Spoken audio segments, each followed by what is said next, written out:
that we look at the reaction of the Haiti's people, right? We take a look at their reaction. But I'm not 100% sure that people actually realize that there was, oh my goodness, do you know what? I'm not 100% sure that people realize that there might have been more curtains than what they think, okay? I'm going to just do something real quickly because I don't think I've actually let people in. It doesn't matter. But yeah, most importantly, it's a sad day. It is a sad day. And this is not something that you want to go through as, you know, when your country is in this sort of situation where you have to liquidate the president of the country in order to move the country on. It's ridiculous. But I'm hoping that people will see this for what it is, okay? There are a lot of people who are going to believe that, not that this was in the best interest of the country, but they're definitely going to believe that looking forwards, they can have some hope. That what they don't understand is that no matter who they bring in, because the democratic process, i.e. America hand-picking whoever is the president there, you need to take a look and see how many Americans, all right, not African Americans, European Americans own land in Haiti. It's unbelievable the way the land, they just see it as an investment for their children. It's very annoying to see this, but what can I say? It is what it is. And a lot of people didn't like the fact that he did not hold fair, free elections the last time. Clearly, he didn't hold them the last time. And when they had calls for a new, fresh election, he largely ignored the people. And you know how it goes with these dictators, you know, brutal crackdown by the police, yada, yada, yada. So, bad situation already. Haitians are not stupid. They've been through revolutions before, right? They've been through revolutions and won, okay? They've been through many wars, okay? It's not like Jamaica. Jamaica, we was in bed with the British for a long time, right? Jamaica was in bed with the British for a long time. This was after slavery. Haiti, they were the rebellious ones. They weren't even the rebellious ones. These were the freedom fighters, the ones who fought for their freedom proper and won against adversaries who were technologically, actually I would even say technologically they were on the same par, weren't they? Right? I think they were on the same par. The French had blockaded Haiti, but the British were doing everything to get weapons to the Haitians. That was the way they won the war. Part of the reason why they won the war, because the British pretty much ruled this. Yeah, they were not ruling the seas. It was actually France at that time who was ruling the seas. But Britain was up there as well. Clearly Britain hated France. They wanted to see them go down one way or another. Okay, so they helped Haiti during their struggle, during their revolution. Okay, so it's not the first time they've seen this. They know when it's happening. They can feel it in their bones that something is coming up. And this is what has happened now with the president. This is what has now happened with the president. They knew something was on the way. A lot of them are happy now.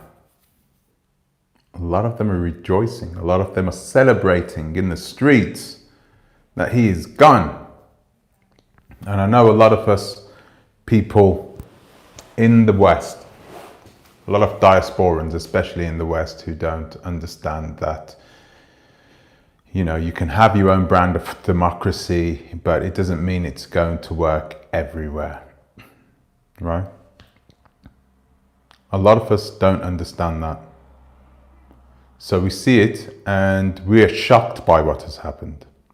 That's what's going on. We are shocked by what has happened over there in Haiti. But Haiti will pick itself up, dust itself off, and it will carry on. Now, this is the problem we're going to have. The problem we're going to have is that President Moïse, we don't know who liquidated him. We don't know who made that order. Could have been anyone, for any reason. Maybe it was militias in Haitian militia or something that went after them. Very bold for a Haitian militia to go after them in the presidential's palace, don't you think? Plus, they all spoke Spanish. That's what the Prime Minister said. They all spoke Spanish. I smell BS. Definitely smell BS. I'm not sure whether it was someone who was Spanish. I think that it's somebody. I think somebody's just, you know, trying to throw the scent off. And I think that it was a Haitian militia that targeted him with the help of foreign powers. Definitely with the help of foreign powers. I'm not saying that they can't do it without them, but I'm saying that the foreign powers, if something goes on, something goes wrong, and they need to get a president out, they'll do that. Now, what I'm trying to say here is that we don't know what happened. So, for all we know, right? For all we know, President Moïse could have just turned around and told the Americans, go F you. You don't know? You could have done that. You said, I'm not going to go with your draconian rules, your secretive rules that you give me. I don't want anything like that. You know they have secretive rules like that, you know. If you've ever read The Confessions of an Economic Hitman, you'll know this stuff happens all the time. It happens all the time. So I do believe that that foreign intervention definitely played a part in his assassination. But we just don't know. So I don't think there's any room to sort of, I don't know, to be celebrating, because that's what a lot of Haitians doing. Maybe he stood up to the West and that's why he got taken out. How do you know? You don't. We're stepping on his name hours after he's been taken out. A lot of people are stepping on his name, all happy and rejoicing. But the reality is you don't know. If things were smooth and he was, and the West was happy with him, he'd still be there now. But this mafia, yeah, these gangsters in suits, these people are not, I'd find it, I struggle to call them people. I struggle to call them human. These entities need control. Control is important to them. And if it means taking out an Afro-diasporan, then so be it. They'll do it without, thinking twice. Clearly, you know that, I know that. It's happened before. Why wouldn't it happen again? So what I'm asking you guys today to do is to think for a moment. I don't want you guys running off saying, yeah, he's gone. You don't know what's happened. You don't know the situation. Perhaps he fought back and we don't know. Perhaps he didn't want to take these rules, receive them and implement them. Because normally in this situation, he would just brutally crack down on the people. That didn't really happen in that way. There was a crackdown, but it wasn't like anything like Venezuela. So you don't know what's happening. Maybe he went against those rules when wanted his people to, I don't know, just have some decency. We don't know this, but what we do know is that he's now passed, and we know that someone took him out. That definitely happened, 100%. His wife, I've just found out now that his wife has also passed as well. So we now know all this. So now that we know all this, we need to ask ourselves a few questions. Why? Why would someone take him and his wife out?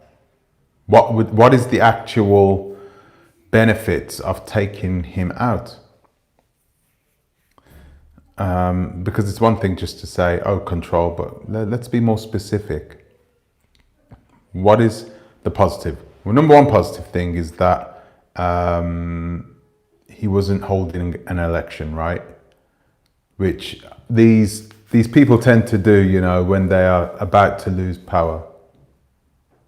So, you know, just like Net, you know his name, don't you? I don't like saying his name fully on here, but just like him, anyway, he did the same thing. Start a little ruckus, you know, throw people off the scent. However, we're in a situation now that he's gone. So if he is gone 100%, then I have a feeling that the West is behind it. Even if it is someone, a local group that did it, which I doubt, by the way. All the evidence is pointed to someone else, but we'll speak about that a little later. But even if it wasn't them, then there are a number of people who stand to benefit from him leaving. His prime minister was there in the same building, you know. I really feel sorry for my Haitian brothers and sisters if you're not happy with this. I feel sorry for you. And, you know, as diasporans together, we all love you, we all are by you. Definitely. But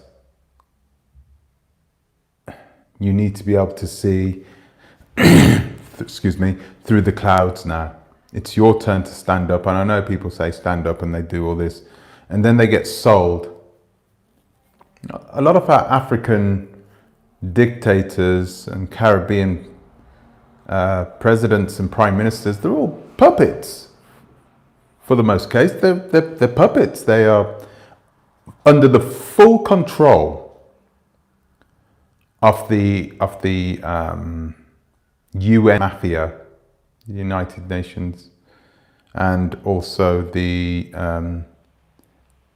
Monetary Fund, the International Monetary Fund. Those people are the people that control our world, not you, not our presidents. Certainly not the presidents in the Caribbean. So don't you worry. So guys, I don't quite know what's happened here. No one's come online. And I think it's because I didn't publicize it. I didn't turn the chain on. So you guys are going to see it afterwards, and you'll probably watch it and you can comment below and everything else. It'd be interesting to hear what your comments are on this one, actually, guys. It'd be really interesting to see what you feel about this. Are there any Haitians out there? What's your thoughts on this? Is this a good thing? Is this a bad thing?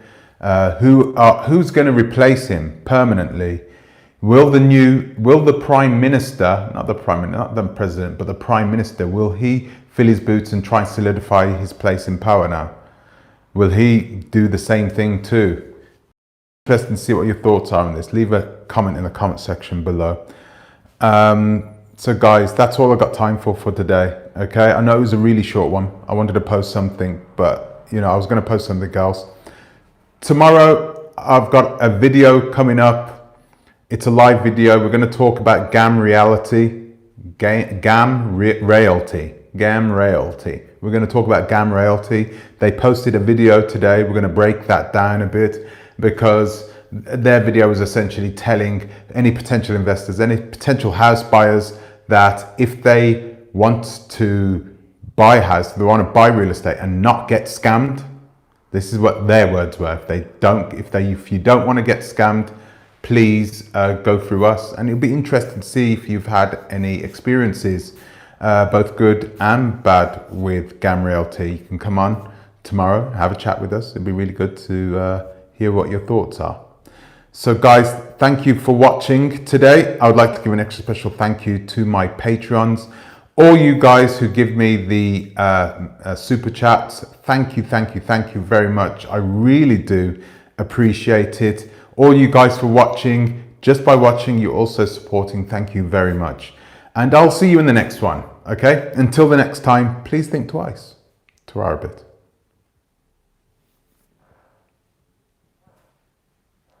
How do I stop this? There we go. Torah a bit.